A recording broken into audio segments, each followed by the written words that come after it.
O cenário político para as eleições de 2014 no Piauí está longe de ser definido. Mas nesse momento é possível fazer algumas afirmações.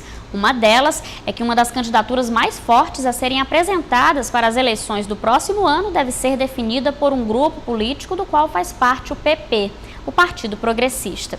O PP saiu recentemente da base aliada ao governo Wilson Martins e decidiu adotar uma postura de independência com relação ao governo estadual. Para falar mais sobre esse assunto, eu estou ao lado do presidente nacional do Partido Progressista, o senador Ciro Nogueira. Seja bem-vindo, senador. Primeiro, o fato de o senhor ter assumido agora recente a direção nacional do partido, o que isso pode trazer de positivo para a legenda aqui no estado? Olha, é uma maior responsabilidade, porque como o presidente é piauiense, nós temos que percorrer agora todos os estados da federação, estruturando o partido. É um partido importante, é um dos maiores partidos do Congresso Nacional, e no Piauí nós temos que dar o exemplo, né? O partido vai crescer, se Deus quiser vai ter candidato a governador, para que a gente possa ter aqui no nosso estado um partido bem estruturado, a exemplo do que vai ocorrer, se Deus quiser, no país.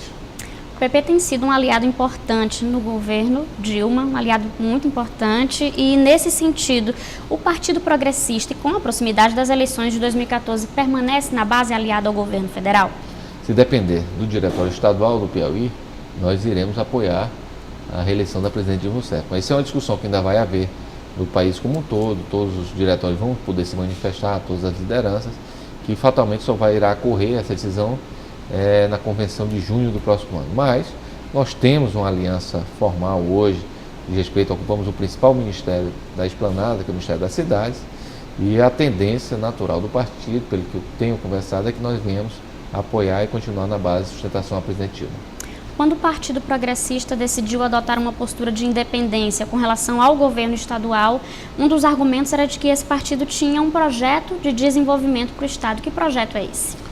Piauí tem uma carência gigantesca de um projeto a médio e longo prazo. Nós nunca tivemos governantes que foram capazes de implementar esse projeto, né? Os projetos são muito personalistas, né? Os governadores que chegaram ao poder no estado do Piauí, eles só pensam o estado do primeiro dia do seu mandato até o último dia do seu mandato. E com isso não deixa projetos estruturantes de vulto, né? Não temos nenhum grande projeto no estado do Piauí, chegando a absurdos como nós estamos presenciando, do governo do estado estar, por conta de falta de projetos, produzindo uma aberração de fazer uma duplicação de uma BR com recursos provenientes de empréstimo no estado. Isso é falta de projetos, que não tem. Ainda hoje nós não temos projeto da duplicação das BRs, por exemplo, projetos estruturantes, o que é que nós vamos fazer? Por exemplo, se fala de um porto, que se busca a construção de um porto do estado do Piauí, mas não sabe o que é que vai se produzir, o que é que vai se exportar, nem qual é o planejamento para que isso ocorra, né?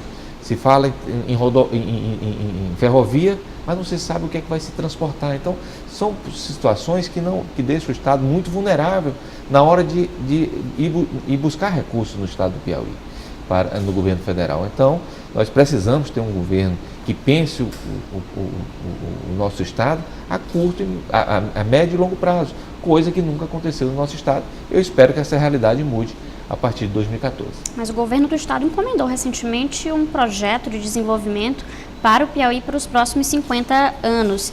O senhor acredita que esse projeto vai sair do papel e ele não contemplaria o projeto que o PP tem de desenvolvimento? Eu não vejo a menor integração das cabeças pensantes do nosso estado nesse projeto.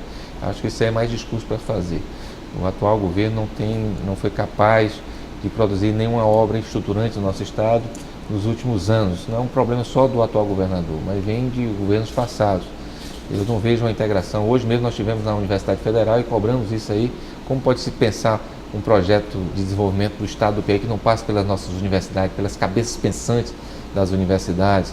Eu não vejo o empresariado sendo chamado para discutir o desenvolvimento do estado do Piauí. Então, as entidades de classe não participam. Então, é um projeto que é fadado a não acontecer. Apenas um projeto, está se criando um discurso, mas que não vai ter efeito nenhum no nosso desenvolvimento, porque é um projeto apenas para inglês ver. Agora vamos falar de política nacional que influencia aqui no estado. Eduardo Campos, o senhor acredita que ele vai sair candidato à presidência da República e de que forma isso influenciaria na conjuntura política aqui no Piauí? Olha, pelo que se comenta em Brasília, pelos programas eleitorais do Eduardo, por tudo que ele tem apresentado, eu acho difícil ele não ser candidato, né? Fatalmente vai influenciar porque o atual governador é membro do seu partido e vai precisar fazer um palanque competitivo aqui no estado, coisa que se torna hoje muito difícil, porque ele não preparou nenhum nome dentro do partido dele, com capacidade, com estrutura, com uma pesquisa de opinião que vem aparecer, né? Eu acho difícil, o governo hoje vive, talvez seja o governo mais rejeitado da história do nosso estado. Se você pegar índice de aprovação do governador, tem sido muito baixo, que a gente tem acesso, né? É uma situação difícil ele formar um palanque apenas do PSB. Nesse momento, o senhor acredita que os outros partidos que têm interesse de apresentar a candidatura estariam aguardando uma decisão do governador de ser candidato ou não ao Senado, e essa decisão estaria também atrelada a uma decisão nacional do partido de lançar o Eduardo Campos como candidato? Eu acho que duas situações estão sendo aguardadas. Primeiro, a situação política do ex-prefeito Silvio Mendes, que é um dos nomes mais fortes na atual conjuntura política do nosso estado. Se ele vai realmente tomar um outro rumo político, e isso fatalmente vai se mexer no xadrez político. A outra decisão é isso que você falou. Se o governador vai sair, se vai ser candidato, porque tem a situação do vice-governador, que é de um partido importantíssimo, que se existe a expectativa dele assumindo ser candidato à reeleição, isso fatalmente vai mexer no xadrez político. São situações que têm que ocorrer, mas no tempo certo vão acontecer. Eu espero que o quadro político do Piauí tenha maturidade bastante para fazer boas escolhas. Agora, falando em Silvio Mendes, muita gente comenta que caso o ex-prefeito de Teresina saia do PSDB, fatalmente ele iria para o PP. É o único partido, inclusive, que ele estaria vislumbrando se filiar caso saia do PSDB.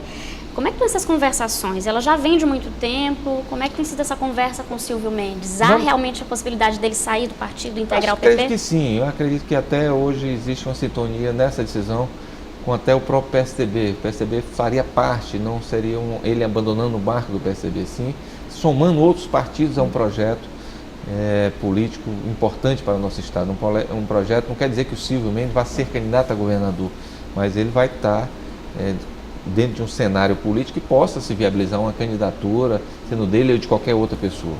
Eu acho que ele é uma figura importantíssima. Hoje, talvez, no nosso estado político de melhor imagem para a população no estado do Piauí é o ex-prefeito Silvio Mendes, pela sua história, pela sua trajetória. E nós, do PP, estamos ansiosos que ele venha para nossos quadros, é um quadro importante. Se ele vier, é para comandar o partido aqui no estado, mas isso vai ocorrer no momento certo. Então vamos imaginar uma chapa com o Silvio Mendes encabeçando pelo PP. A intenção seria também trazer outros partidos ditos de oposição, como o PPS, que agora é o Movimento Democrático, o PTB integrando, por exemplo, uma vice-governadoria. Olha, eu vejo hoje, podendo participar desse projeto, PCdoB, PDT, PSB, PSD, PTB, PMDB, PP, PSDB. Então é um arco de aliança muito importante no nosso estado. Se esses partidos estiverem juntos, eu acho muito difícil se perder uma eleição no estado do Piauí. Principalmente se for um projeto em cima de proposta, em cima de um projeto que não saia daquela coisa personalista apenas da pessoa ser candidata porque quer. Isso eu acho que nós temos que construir, e eu acho que o Silvio tem capacidade de conduzir esse projeto, sim. Eu falo em PCdoB, mas os comunistas não estariam já quase acertam uma aliança com o PT para apoiarem o Wellington Dias numa eventual candidatura? Existe essa conversação com o PCdoB? Não, existe. Eu tenho conversado com o Osmar, que é o grande líder do PCdoB, e eu acredito que não existe nada fechado, nenhum partido está fechado hoje, né? Seria muito importante nós termos um partido importante como o PCdoB nessa aliança. Agora vamos falar da possibilidade do PTB, aliás, integrar a chapa como apresentando um candidato a vice.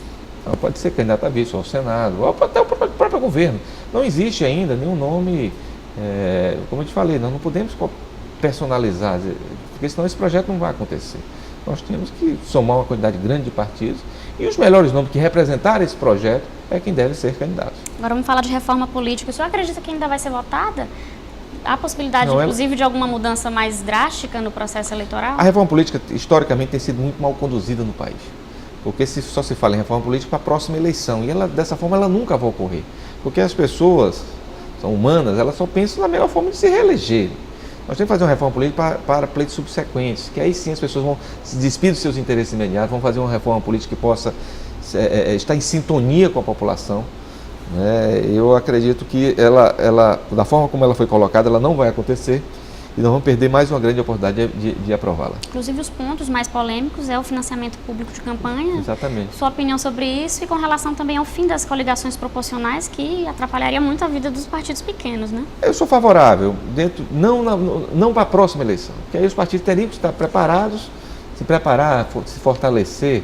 Financiamento público eu sou radicalmente contra. Eu acho que nós temos outras diversas situações para sustentar do que bancar campanhas políticas, né? Eu acho que é importante que nós temos uma fiscalização maior rigidez nos controles, mas dinheiro público não é para ser jogado em eleição. Agora, com relação a essa polêmica, que inclusive o STF entrou na história com relação ao fundo partidário, aquela lei que foi aprovada e que atrapalharia, por exemplo, o partido da Marina Silva, que tem intenção de ser criado esse ano e ela apresentar a candidatura. Qual a sua opinião? Eu acho que ele foi inoportuno a forma como foi apresentado. O Supremo errou ao paralisar, porque foi ingerência indevida, mas a forma como ela estava sendo conduzida essa lei era uma lei muito casuística, para impedir apenas a criação de um partido, né?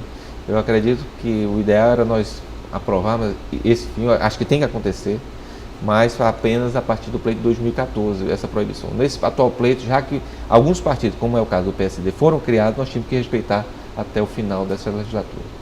Você falou em ingerência inoportuna do STF.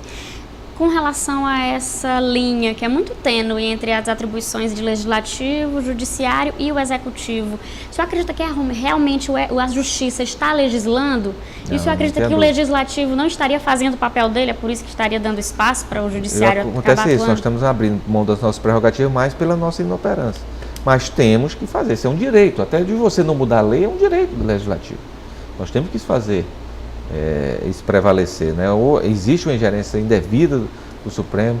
Eu sou radicalmente contra a PEC do deputado Nazareno, que ali nós também fazemos a ingerência em outro poder, nós tolhermos o direito de outro poder fazer as modificações, julgarmos, fazer os julgamentos. Eu sou radicalmente contra, acho que é um tipo de discussão que todos estão errados. Nós temos que agora ter o bom senso de respeitar os poderes, cada um nas suas atribuições, mas o poder legislativo tem que fazer ver o seu poder de legislar no país, coisa que está sendo usurpada por outro poder. Agora, o que precisaria ser feito para que o legislativo tenha realmente sua pauta própria, que pare de atuar praticamente em cima de medidas provisórias? Independência, né?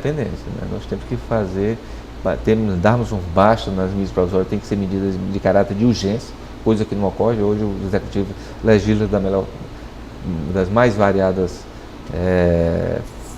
atribuições, o Legislativo utiliza para todo tipo de argumento a utilização de medidas provisórias, e eu acho que estava na hora do Congresso Nacional até devolver algumas dessas medidas provisórias, porque senão nós vamos passar 90% do nosso tempo, como ocorre hoje, apenas analisando medidas provisórias e não estamos votando matérias de origem do Poder Legislativo como nós deveríamos. Tá certo, eu conversei com o senador Ciro Nogueira, que é o presidente nacional do Partido Progressista. Muito obrigada, senador. Eu que agradeço. Tudo de bom.